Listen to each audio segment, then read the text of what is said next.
This is AP Psychology, Chapter 9 on memory. So we'll begin here with memory is the persistence of learning over time. One helpful model for human memory is the Atkinson-Shiffrin three-stage processing model, which describes how information is encoded, stored, and retrieved. Recent research has modified this model to incorporate the concept of working memory. Although some types of information are encoded automatically, other types, including information involving meaning, imagery, and organization, require effort. Mnemonic devices that use imagery and that organize information into chunks aid memory. Organizing into hierarchies also help. Information first enters the memory through the senses. We register visual images via iconic memory and sound via echoic memory. Although our memory for information just presented is limited to about 7 items, our capacity for storing information permanently is essentially unlimited. The search for the physical basis of memory has focused on the synapse and the neurotransmitters and on the brain circuits. The hippocampus processes explicit or declarative memories. Even more ancient brain regions, for example, the cerebellum, process implicit or non-declarative memories. To be remembered, information that is in there must be retrieved with the aid of associations that serve as primers. Returning to the original context sometimes aids retrieval. While in good or bad mood, we often retrieve memories congruent with that mood. Forgetting sometimes reflects encoding failure. Without effortful processing, much of what we sense we never notice or process.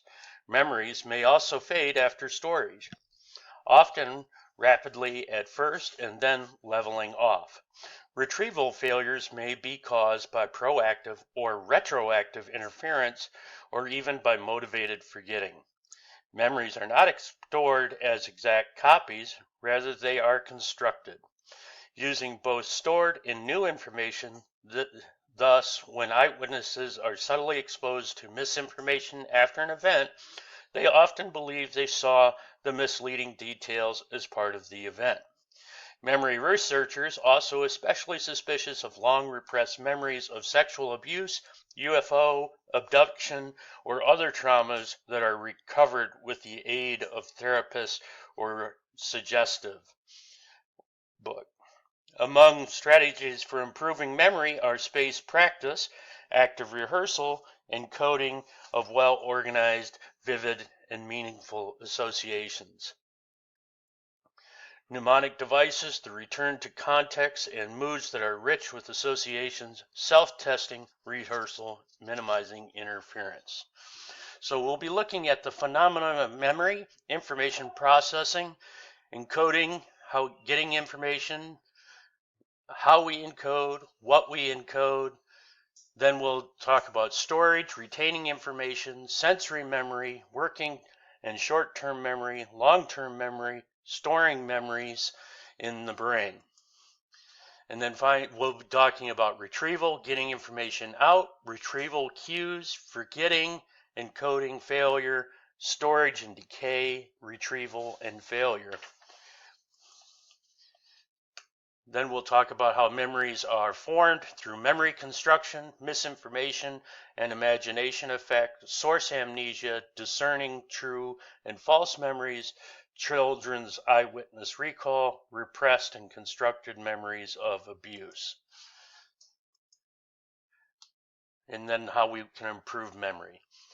So memory is the basis for knowing your friends, your neighbors, the English language, the national anthem, and yourself. If memory was non-existent, everyone would be a stranger to you. Every language, foreign, every task, new, and even you yourself would be a stranger. The phenomenon of memory is an indication that learning has persisted over time. It is our ability to store and retrieve information.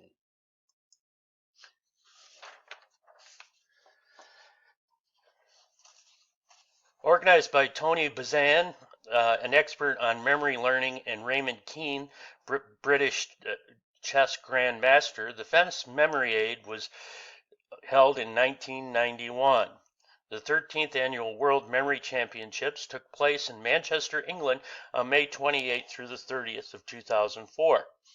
England's Ben Pridemore took first place, defeating Astrid Plessel of Austria by a score of 8,302 to 7,508. Pridemore established a new world record for binary digits by memorizing 3,705 digits in an hour. Gold, silver, and bronze medals are given to top adults and top juniors in each category. The memory competition consists of 10 events that take place over 2 days. Participants are invited to memorize separate packs of cards in 1 hour and a single pack of cards in under 5 minutes. Random digits in 5 minutes. Random digits in 5 minutes. Random digits in 1 hour, and binary digits in half an hour. Other events include remembering a list of words in 15 minutes, a poem in 15 minutes, numerous names and faces in 15 minutes, and fictional historic future dates in 5 minutes. How well do the competitors perform? In 1998, Andy Bell set a world record by memorizing a single deck of cards in 34 seconds. The current world record for random digits in 1 hour is 1,620 numbers. For cards, it is 22.5 packs in an hour. And for binary numbers, it's 2,745 in 30 minutes. The junior world binary record is held by 7-year-old David Seidel of Germany, who in 1998 successfully memorized 630 binary digits in 30 minutes. So, what we're going to talk about now is define memory and explain how flashbulb memories differ from other memories. Memory is the persistence of learning over time through storage and retrieval of information. Flashbulb memories are clear memories of emotionally significant moments or events, and thus differ from other memories in their striking clarity. A unique and highly emotional moment may give rise to a clear, strong, and persistent memory called a flashbulb memory. However, this memory is not free from errors. The stages of memory are encoding, storage, and retrieval. Encoding is similar to keyboard encoding on a computer and saving it to a disk or flash drive or to the hard drive. Retrieval is pulling that information out so that you can read it on the monitor.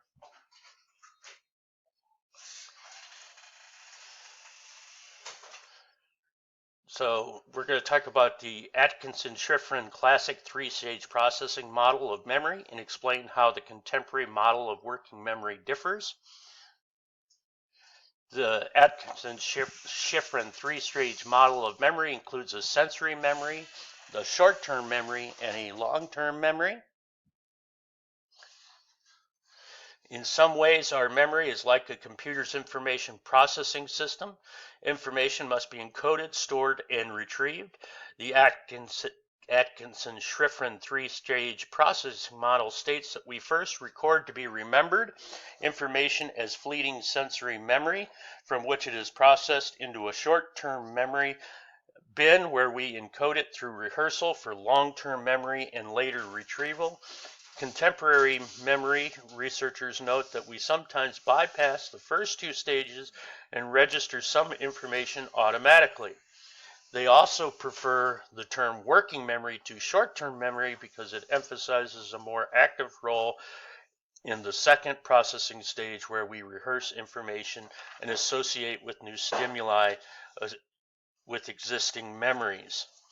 The working memory model includes visual, spatial, and auditory subsystems coordinated by the central executive processor that focuses attention where we need it.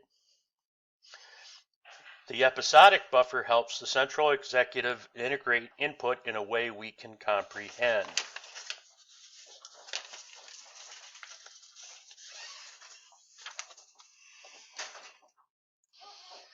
Problems with the model is some information skips the first two stages and enters long-term memory automatically. Since we cannot focus all the sensory information in the environment, we select information through attention that is important to us. The nature of the short-term memory is more complex. Working Memory by Alan Baldley in 2002 proposes that working memory contains auditory and visual processing controlled by central executive through an episodic buffer. Encoding, getting information in, is how we encode. Some information, your route to school for instance, is automatically processed. However, new or unusual information, a friend's new phone number, requires attention and effort. The automatic process is we process enormous amount of information effortlessly, such as the following. Space, while reading a textbook, you automatically encode the place of a picture on the page. Time, we unintentionally note the events that take place in a day. And frequency, you effortlessly keep track of things that happen to you. Then effortful processing. Effortful processing is committing novel information to memory. Requires effort just like learning a concept from a textbook. Such processing leads to durable, accessible memories.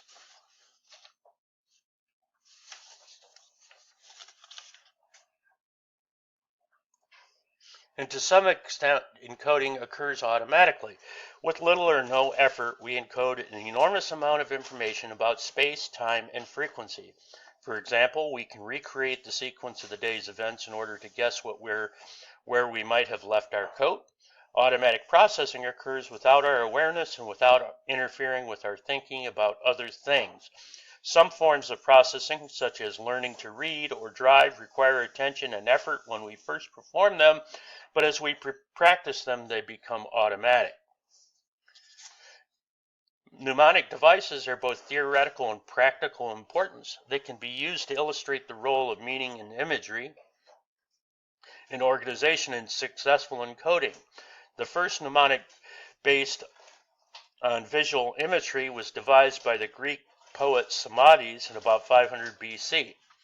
A Greek who had won a wrestling match at the Olympic Games gave a banquet. Simonides was invited to give a recitation in honor of the victor. After completing this eulogy, Simonides was called out of the banquet hall. While he was away, the floor of the hall gave way, killing and mutilating all the guests. The bodies were unrecognizable. However, by remembering where most of the guests had been sitting at the time he left, Simonides could identify the victims. The experience led Simonides to devise the method of loci. He visualized a familiar room in great detail and then imagined the items that he needed to be remembered in various parts of the room to recall the items.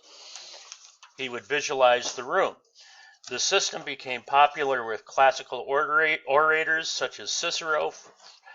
For example, would place the major points of his speeches at different spots